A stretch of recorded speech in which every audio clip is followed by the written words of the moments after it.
COVID-19 restrictions will be easing from next month, but not the 8-person limit, and here's why.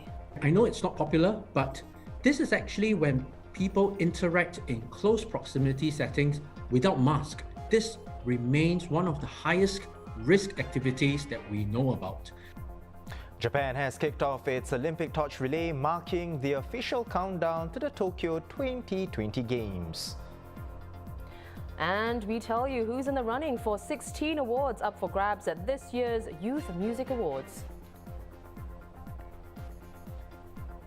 Hello, it's 5:30 p.m. here in Singapore. Welcome to The Big Story, coming to you live from the Straits Times newsroom. I'm Olivia Quay. I'm Hairianto Diman. You can subscribe to the Straits Times channel so you never miss a single episode. The Health Ministry reported 0 new COVID-19 cases in the community for the 13th straight day. All 17 infections confirmed today were imported and had been placed on stay-home notices when they arrived here. Now, more details will be released tonight. In a Facebook post today, Education Minister Lawrence Wong said that over 80% of staff in education institutions who have been invited to take the COVID-19 vaccine have made appointments to do so. He also wrote that the response from the education sector has been very positive, noting that some staff have already taken their first jab. Close to 50,000 letters were sent out on March 10th in the first batch of invitations. If you recall, earlier this month, MOE said that more than 150,000 teachers and other staff will be offered the vaccine. Separately, over 600 personnel from madrasas have been invited to receive the vaccine. MUIZ said today that Deputy Muftis Muhammad Hanan Hassan and Muhammad Murad Muhammad Aris joined several madrasah personnel in receiving their first dose yesterday. Meanwhile, Singapore's vaccination exercise will be expanded to include those between 45 and 59 years old. If you belong in this age group, you can register your interest at vaccine.gov.sg, and the Health Ministry will send SMSs to the registrants as soon as there are vacant slots available for booking. Now, a quick recap of yesterday's key announcements. From April 5th, up to 75% of employees can be at the workplace at any one time. Split team arrangements are also no longer mandatory, although companies may choose to continue to adopt them. Social gatherings like team bonding events will be allowed, but must be limited to 8 people. And from April 24th, selected activities will be allowed to scale up further if they implement pre-event testing for those attending. For marriage solemnizations and wedding receptions, the limit will be increased to 250 attendees in total. For live performances, designated venues will be allowed to have up to 750 attendees. And for wakes and funerals where pre-event testing is not required, the cap will increase to 50 on the day of the burial or cremation only. Let's hear what an expert has to say about the announcements. We're joined by Professor Teo Yik Ying, Dean of the Saw Swee Hock School of Public Health. Welcome back, Professor. Prof, yesterday's press conference was the first one in more than 2 months. What are your initial thoughts to the announcements? Did you expect more measures to be relaxed? Thank you for having me. So I actually didn't have any further expectations about more measures being relaxed, because I felt that, as is in the case with most of the previous recent announcements where we announced that we would lift some of this restriction, it has been a balance between allowing more activities to resume, as well as to ensure that the risk of widespread community infections continue to be managed. So we have seen the limits for large-scale events, weddings, live performance. All this have been increased quite significantly, and there's even the waiver of pre-event testing for those who have been vaccinated. But what remains very clear is that we are still masked up, that every attendee is still expected to continue wearing masks, and even in some degree of distancing, such as using the zones of 50 people. So I see this as a very clear attempt that we want to return to the usual level of economic and social activities, a big step forward, but still a very careful step. Well, Prof, one thing that hasn't changed is the 8-person limit for social gatherings. What would it take for the government to, raise that cap? Because we've already seen several days with 0 cases in the community, and the number of unlinked cases in the past week has dropped to 0 as well. Well, in many ways, I'm glad that this cap on 8 people remains. And I know it's not popular, but this is actually when people interact in close proximity settings without mask and often talking with each other for quite an extended period. This remains one of the highest risk activities that we know about. So I will be a lot more comfortable with relaxing this limit when much more people, many more people in Singapore have been vaccinated. At this stage in time, I think our vaccination is still below 1 in 5 people, or about 20%. It is still too early to relax this. So regardless of the community situation that you mentioned, there's not been many infections. And what is really worth in reminding people is that Singapore did not need to turn on and turn off our various public health measures. We didn't have to go through another circuit breaker or lockdown, unlike many of the European and Asian countries. And that's precisely because we've been very careful whenever we make decisions to relax measures. Actually, if we look at what's happening in the world right now, in Europe, in Asia, in Latin America, many countries are actually experiencing rising numbers again, and cities have to undergo lockdown again. In Singapore, we have been fortunate we didn't have to, but that's because we've been very careful and cautious. Prof, we are going to see an easing of restrictions for the workplace with 75% of staff allowed to return and split team arrangements no longer mandatory. No easing of social distancing measures in schools though. Why do you think this is so?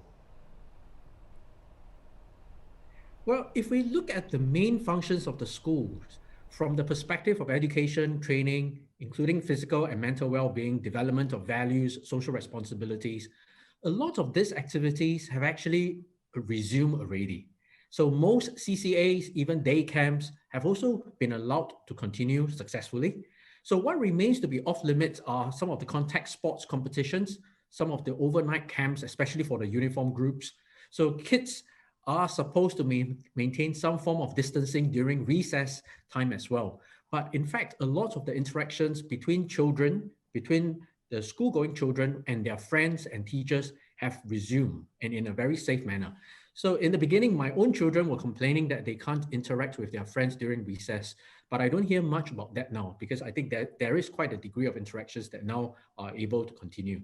So presently, children are not eligible to be vaccinated. So I do anticipate that once the vaccines are established to be safe for children to take, and Singapore starts to offer the vaccines to children, a lot more measures that we currently have in place for the schools and for children will be reviewed and also be eased within limits. Well, Prof, since the middle of this month, all seniors 60 to 69 years old could get their COVID-19 jabs. Now, we learned yesterday that 55% of them have received their vaccination or made appointments to get it. So what do you make of this progress? So 55% is a very good number to start with. And I actually do think that this figure will continue to rise. I think we have to always remember that this is the first time that we're rolling out such a vaccination in a nationwide manner, and that a number of people who would have wanted to take may be asked to defer their vaccination because of concerns over allergies or their medical history. And I believe this cautious approach is necessary whenever there is a new vaccine that is being introduced to the community, especially in this national manner.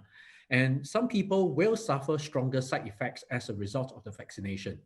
Now that we have more than 750,000 people having received their first dose, we are much more certain and confident of the medical profiles, the type of profiles that will likely suffer from some side effects. And in fact, there are profiles that previously we were very cautious with and we didn't want to give them the vaccine. Now we are much more confident that we can go ahead to offer the vaccine. So I do believe that the numbers, the percentages, even for the groups that we have already started vaccinating, the 60s and above, will continue to rise.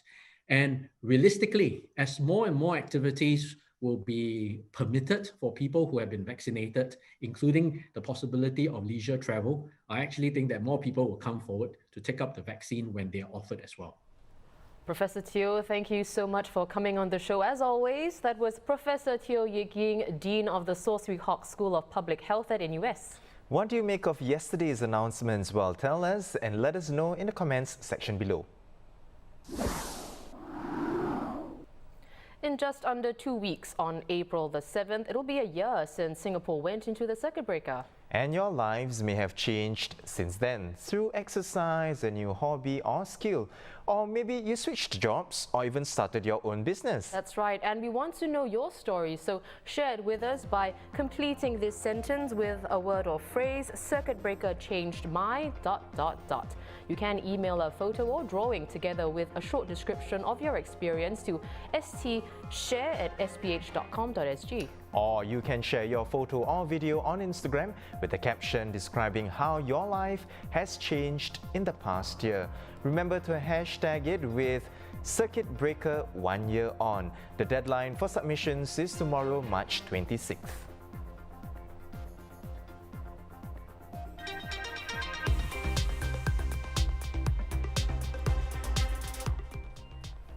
In other local news, applications are open for 2 new funds to help independently owned member bars tied over the pandemic. The Singapore Cocktail Bar said $75,000 was raised for a rental relief fund. It's valid for 1 month's rent per the bar's tenancy agreement and capped at $20,000. This fund is open until April 30th next year. Another $67,500 was raised for a marketing support fund aimed at providing support for their use of marketing services like photography, videography and PR. Bars are automatically eligible to receive $1,000 each. They must submit a request for approval before appointing a vendor and proof of payment for the service rendered. About 46 workers lost their hands or fingers in workplace accidents involving unsafe use of machinery last year. The figure was released at today's launch of the Safe Hands campaign, an initiative to raise awareness on machinery safety and practices to avoid hand and finger injuries. There were around 1,700 injuries due to machinery incidents last year, down from the previous year, but Senior Minister of State for Manpower Zaki Muhammad said the drop could be due to the circuit breaker period and the suspension of business activities then.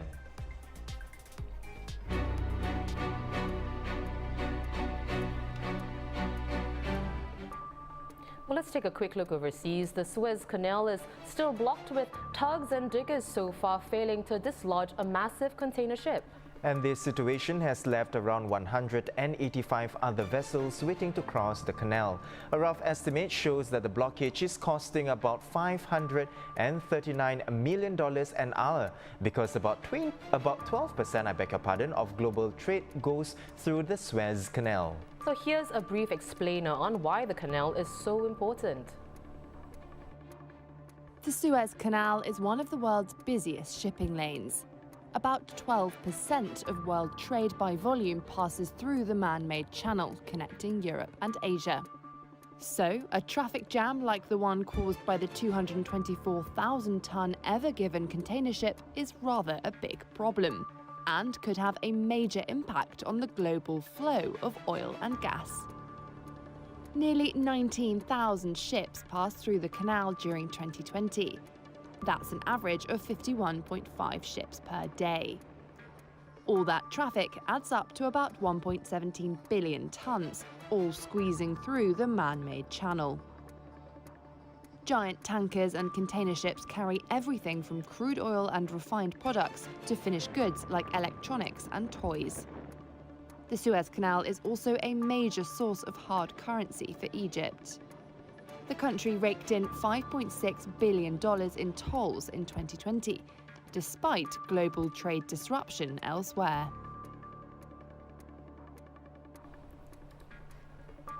Japan Prime Minister Yoshihide Suga said North Korea launched 2 ballistic missiles into the sea near Japan earlier today, despite UN Security Council resolutions that ban North Korea from testing ballistic missiles.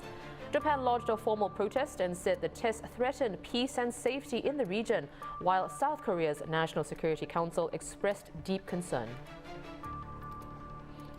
The Tokyo Olympics torch relay kicked off in Fukushima today, marking a 4-month countdown to the Games. Members of the Japanese national women's football team used the Olympic flame flown in from Greece to light the torch. Some 10,000 runners will take the torch across Japan's 47 prefectures, culminating with the opening ceremony on July 23rd at the Tokyo Olympic Stadium.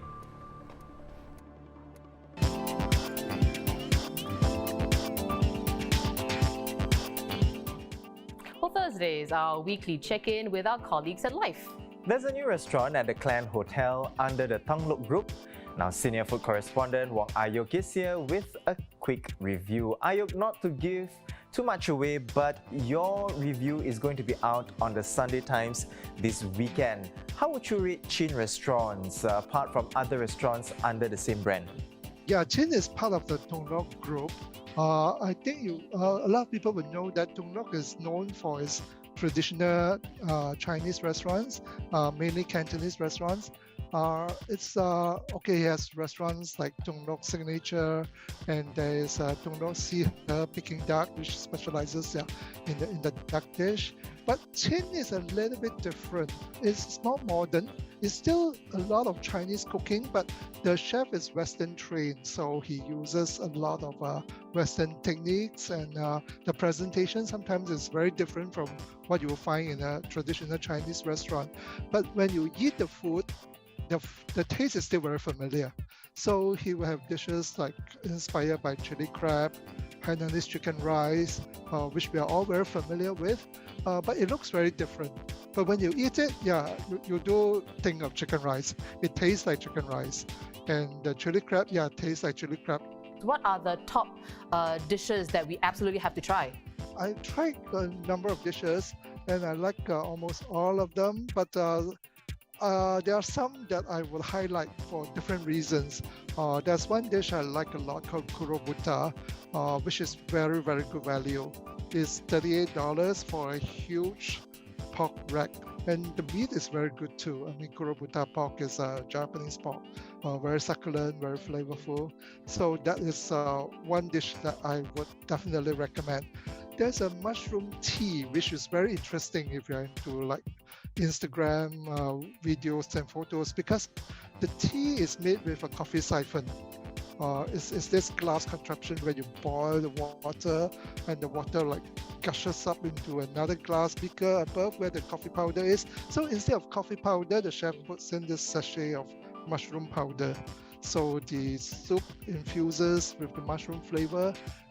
You leave it for a minute or two to steep and gets infused, and then he pours it into a bowl of chawanmushi. So it's like a dish with egg custard and soup on top. It's really nice, and it makes fantastic photos. Then the other dish would be the chicken rice. It's called Hainanese. No rice, please, because what looks like rice balls is actually made from barley. So when you eat it, there's a bit more bite, but it's cooked with chicken stock. So it tastes like chicken rice, which is like quite amazing. And then the chicken meat itself, he does it two ways. One is a roulade using Thai meat, and then the chicken breast, he flattens it out into like thin sheets, so it's not as dry as normal chicken breast is. So it's a very nice dish too.